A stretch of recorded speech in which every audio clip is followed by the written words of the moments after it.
It was just another Friday night, or so I thought. I remember the sound of her heels on the hardwood floor as she walked out the door, laughing into her phone. Her friend Katie was picking her up. "Just a couple of drinks," she said. "Don't wait up, I might crash at her place if it gets late." I nodded, half watching the game, half listening. We'd been married 20 years. There was a rhythm to things, a quiet predictability that gave me comfort. You don't question habits built on decades. You trust. Or at least you pretend to. Around 11:30, I checked the clock. Strange, she hadn't texted. Midnight passed, then 1 a.m. I opened Life 360. Her location was blank. No signal. Her phone was off. My stomach tightened, not from panic, not yet. But from something primal. Something ancestral that lives in a man's gut when something isn't right. I called. Straight to voicemail. No message. No buzz back. Just silence. The kind of silence that wraps itself around your neck like a cold rope. I sat by the window with the lights off, staring into the dark, hearing only the ticking of the living room clock. And for the first time in years, I realized how alone a married man can feel. She walked through the door just before 6. Dawn was just a whisper on the horizon, casting a tired blue hue across the floorboards. She didn't say much, just a muttered, "Morning," eyes low, body stiff like someone walking through their own guilt. I watched her like a man watching a stranger in his own kitchen. She didn't look at me, didn't ask if I slept, didn't notice the untouched whiskey glass on the table, the one I'd poured at 2 a.m. and never drank. She headed straight to the bathroom. Then I heard it. The shower. Long. Hot.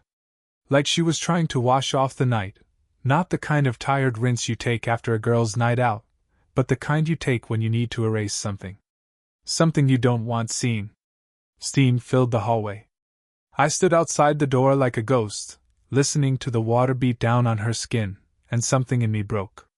Not all at once, no, it was quieter than that. Like a splinter sliding deeper under the skin. I wasn't a jealous man, not in the usual sense. I'd seen life, seen death, seen people make mistakes. But there was a certain type of silence in that moment, a heavy, loaded silence, that felt like betrayal without a word spoken. She came out wrapped in a towel, eyes red. From exhaustion, maybe? Maybe not. She said her phone died. That Katie had too much wine and begged her to stay. That she fell asleep on the couch. But I wasn't listening to her words. I was listening to the tremor in her voice, the breath she held before speaking, the way she couldn't look me in the eye. And in that silence between us, something sacred died. Not love, no, love can rot and still remain. What died was trust. That quiet, invisible thing you never notice until it's gone. We didn't fight. That was the strangest part. No raised voices, no slammed doors, no names flung like knives across the kitchen. Just a strange civility, the kind two people use when they both know something's wrong but are too tired, too wounded, or too afraid to name it. I made coffee. Black, as always. She took it with cream, 2 sugars, as always.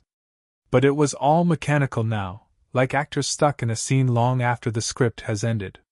We sat across from each other in the morning light, two people who had once shared everything and now shared nothing but air and old habits.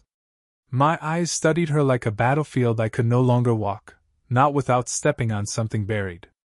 I noticed things I'd never noticed before, the tremble in her fingers when she lifted the cup, the way she avoided the framed photos on the wall, how she flinched slightly when I asked how Katie was doing. She said fine, too quickly, like she'd rehearsed it in the car. But I said nothing. I just nodded. I let her lie. Because sometimes silence is louder than truth. Sometimes you keep still not because you don't care, but because you do, and you're afraid that if you move, if you speak, the whole damn house will collapse around you. So we sat, drinking our coffee, pretending the air wasn't thick with ghosts. That morning, I realized something bitter and hard. Betrayal doesn't always come with lipstick stains or perfume you don't recognize. Sometimes, it comes wrapped in routine, speaking softly, wearing your wife's face. And the war had already started, not with shouting, but with glances, half-finished sentences, and a kind of aching detachment that only people in love can inflict on each other. I didn't become obsessed. I became precise. There's a difference. I didn't tear through her phone like some insecure boy. I didn't plant anything, didn't trail her car or dig through drawers. No, I just began to observe, the way a hunter learns the woods, not because he's afraid, but because he respects what hides in silence.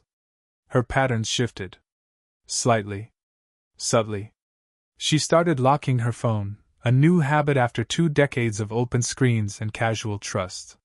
She took it to the bathroom. Slept with it on the nightstand, screen down. She smiled more when texting, not the kind of smile you give your sister or your friend. It was softer, distracted. And I noticed. But more than that. I felt it. There's something ancient in a man's bones, older than marriage, older than forgiveness, that tells him when something's been taken from him. Not stolen. Just handed away, behind his back. I didn't confront her. Not yet. I went to the garage instead. Sat in the truck with the door closed, no keys in the ignition. I stared at the tools on the wall, all lined up like soldiers. Everything in its place. My place. And for the first time in years, I felt like a stranger in my own life. The strange part? It wasn't rage I felt. Not yet. It was a kind of grief, slow and quiet, like watching snow fall over something you love until you can no longer see it. Not buried. Just gone. And in that cold stillness, I began to understand, sometimes, the pain doesn't come from what she did. It comes from realizing who she's no longer willing to be. With you. It happened 3 nights later. We were sitting on the back porch, late summer dusk, the kind that smells of cut grass and endings. She had a glass of wine. I had nothing. My hands were empty, like my thoughts. Like my future. The sky was soft with dying light when I asked it, not sharply, not accusingly, just a quiet question spoken into the space between us. Did anything happen that night? She blinked. Looked out at the yard. Took a slow sip. What do you mean? The oldest deflection in the book. But I didn't repeat myself. Just sat still, waiting. That kind of stillness only men over 50 can master, not threatening, not emotional, just the kind that says, I already know. Now I'm giving you the dignity to be honest. She didn't cry. That somehow made it worse. Her eyes stayed on the trees. The wineglass trembled slightly in her hand. She opened her mouth, then closed it. And I watched, not her lips, not her body. I watched her soul shift. The silence that followed was the kind that breaks bones. When she finally spoke, her voice was so quiet, the cicadas nearly drowned her out. It wasn't planned, she said. It just happened. I stood up. Not in anger. Not in haste. Just with the weight of a man who's been carrying too much for too long and finally understands that no one's coming to help. She reached for my hand. I didn't move. I looked at her, really looked, and all I could think was, how strange, to miss someone while they're still sitting right in front of you. And just like that, something final passed between us. A line. A closing. A door that would never truly open again, no matter how long we lived under the same roof. Not because of what she did, but because of the way she let it live in silence until I had to ask. That night, I lay beside her in the same bed we'd shared for over 2 decades, but it felt like a hotel room someone else had rented. Too clean. Too foreign. Her breathing beside me was steady, almost peaceful, like nothing had been torn. But I knew better. I stared at the ceiling, counting the slow turns of the fan, each one whispering a different kind of betrayal. Not just of the body, that was almost easier to understand. It was the betrayal of memory, of everything we built. Family holidays, late-night laughter, the way she used to squeeze my hand in the car without a word. Now I knew, while I was standing in line at the grocery store, mowing the lawn, paying the mortgage, she was slowly slipping away, one unanswered question, one withheld truth at a time. And the worst part? I still loved her. Not in the romantic way boys write songs about. Not even in the way husbands cling to out of obligation. No, I loved her in the way a man loves the place he grew up in. Even after it's been torn down and built over, some part of him still hears the wind the same way when he closes his eyes. But lying there, I also felt something colder beginning to move through me.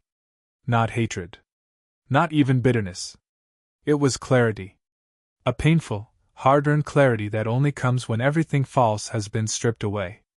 She had made her choice, not in one night, but over time.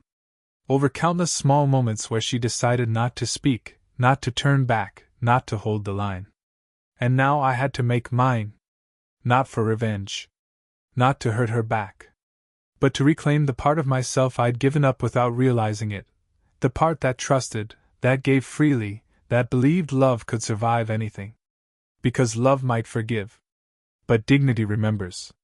I didn't pack in rage. No dramatic suitcase thrown open, no yelling, no scenes. Just slow, deliberate movements in the gray light of morning, when the world still holds its breath. Shirts, socks, the old leather belt she bought me for our 10th anniversary. I folded everything carefully, like a man honoring a funeral more than a farewell. She didn't wake up. Or maybe she pretended not to. That was our language now, unsaid things, unfinished gestures, avoiding the eye contact that once meant home. I sat on the edge of the bed before I left. I looked at her, not with anger, but with something heavier, understanding. Not of what she did, but of what we'd both allowed to happen. How we let routine replace intimacy. How I stopped asking what she dreamed of. How she stopped reaching for my hand at red lights. But understanding doesn't always save you. Sometimes it just teaches you how deep the wound truly is. I left her a note. Short. Honest. I'm not leaving because of that night. I'm leaving because you couldn't tell me the truth until I asked. And because somewhere along the way, you stopped choosing me, even in silence. I didn't sign it. She would know. The door closed behind me with a softness that broke me more than any slammed one could. I got into the truck. Turned the key. And I sat there, gripping the steering wheel like it was the only solid thing left in my life. I didn't cry. I didn't curse. I didn't call anyone. I just breathed. Because sometimes the most painful kind of strength is walking away. Not because you want to, but because staying would mean abandoning the last piece of yourself that still believes in worth. It's been months now. People ask how I'm doing. I say, fine. I nod. I smile. The usual choreography of a man who's learned to carry pain like an old injury, something you stop limping from, but still feel when it rains. But some mornings, when the world is still quiet and the coffee's brewing, I catch my own reflection in the kitchen window. And I don't always recognize him. There's something different in his eyes, not brokenness, not anger. Just absence. Like something once warm has gone cold, and no one noticed when it happened. I don't miss her body, or even her voice. What I miss is who I was when I thought I was safe. When I believed we were a team. When I thought forever meant the same thing to both of us. But here's the part they don't tell you: healing isn't a fire. It's not loud or cinematic. It's slow. Quiet. Sometimes cruel. It happens when you're doing dishes, or standing in line at the post office, or hearing a song you didn't know still hurt. And yet, somehow, I'm still here. Still standing. Still working. Still breathing. There's no revenge. No dramatic rebound. No sudden burst of freedom or wild new life. Just a man who learned that love, even at its strongest, cannot survive without truth. And that dignity, once threatened, isn't something you beg to keep. You walk it out the door with your head high. Even when your heart stays behind. Drop your thoughts in the comments. I read them all. Don't forget to like, subscribe, and share to help this video reach more viewers. See you in the next one.